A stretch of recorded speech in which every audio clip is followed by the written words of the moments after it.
Gold, trusted gold buyers. మీరు తాకట్టు పెట్టిన బంగారాన్ని విడిపించి ఈ రోజు ఉన్న మార్కెట్ ధరకు కొనబడును.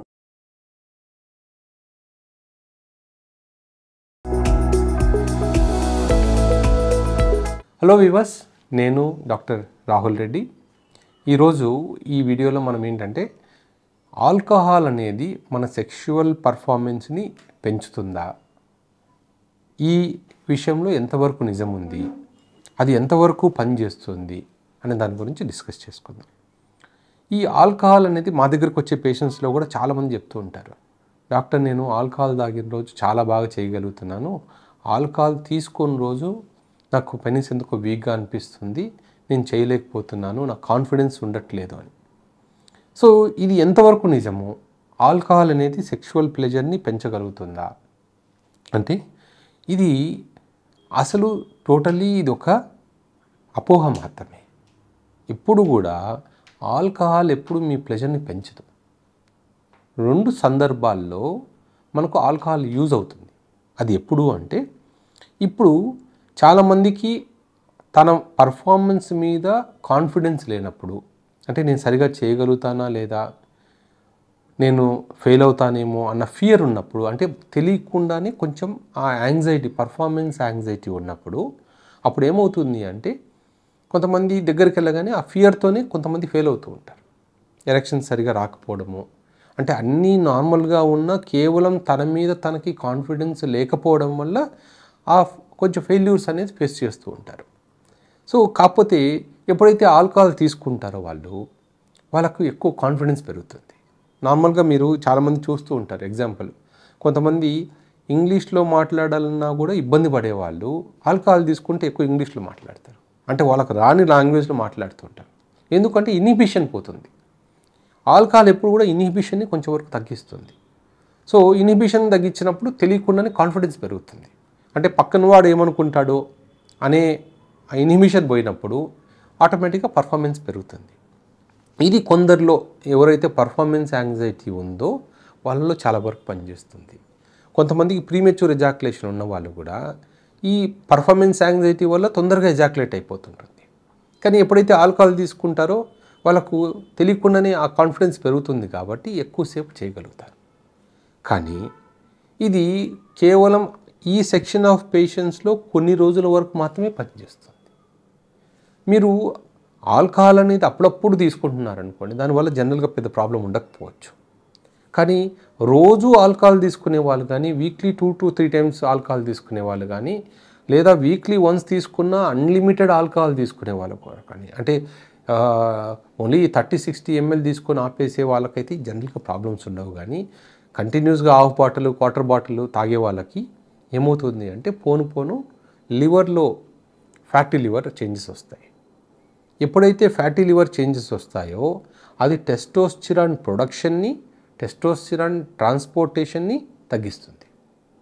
అలాగే కొంతమందిలో ఏం చేస్తుంది, ఎక్కువ అంటే బీర్ లాంటి ఆల్కహాల్ తీసుకున్నప్పుడు ఈస్ట్రోజన్ పెరుగుతుంది. సో అటు ఈస్ట్రోజన్ పెరిగినా నష్టమే మనకు మగవాళ్ళకి, టెస్టోస్టిరాన్ తగ్గినా నష్టమే. రెండు ఉన్నాయనుకోండి, అంటే టెస్టోస్టిరాన్ తగ్గి ఈస్ట్రోజన్ పెరిగింది అనుకోండి, ఇంకా డబుల్ నష్టం. సో అప్పుడు ఏమవుతుంది, వచ్చే పర్ఫార్మెన్స్ కూడా అఫెక్ట్ అవుతుంది. సో ఆల్కహాల్ తీసుకోవడం అనేది మనకు అడ్వాంటేజెస్ ఎన్ని ఉన్నాయో డిసడ్వాంటేజెస్ అందుకు 10 times ఎక్కువ ఉన్నాయి.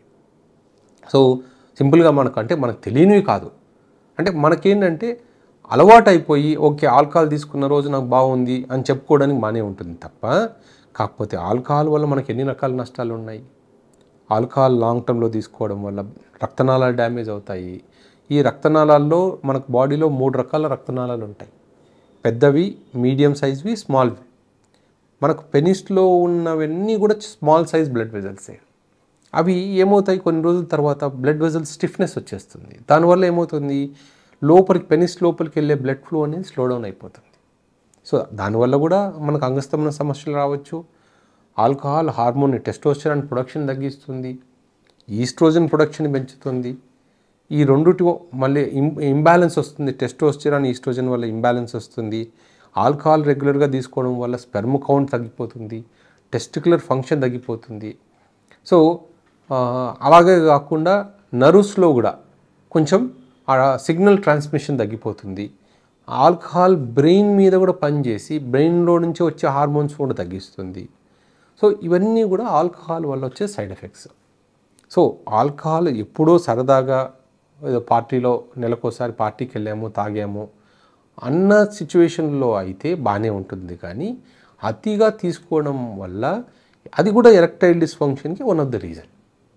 అంటే అంగస్తంభన ప్రాబ్లం రావడానికి one of the reason is alcohol. So మనం గుర్తుపెట్టుకోవాల్సింది ఏంటంటే ఏదో కొత్తగా తాగినప్పుడు బాగానే ఉంది కాబట్టి నాకు ఆల్కహాల్ వల్లనే నాకు సెక్షువల్ పర్ఫార్మెన్స్ పెరుగుతుంది అనుకోవడం తప్పు.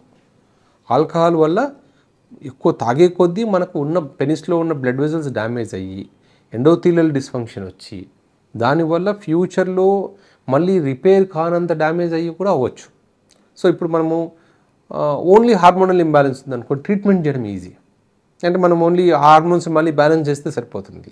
కానీ పెనిస్లో ఉన్న చిన్న బ్లడ్ వెజల్స్ ఆల్రెడీ డ్యామేజ్ అయ్యే స్టేజ్కి వచ్చింది అనుకోండి, అప్పుడు మళ్ళీ మనం మెడికేషన్స్ పనిచేయవు, మళ్ళీ వాటికి షాక్ వేవ్ థెరపీలు ఇంప్లాంట్లు, అంటే మనం ట్రీట్మెంట్ ఏదైతే సివియారిటీ ఉందో అది పెరుగుతూ ఉంటుంది. మనం అది పెరగకుండా చూసుకోవాలి, మన కంట్రోల్లోకి చేసుకోవాలి. సో ఆల్కహాల్ డిపెండెన్సీ అనేది మంచిది కాదు.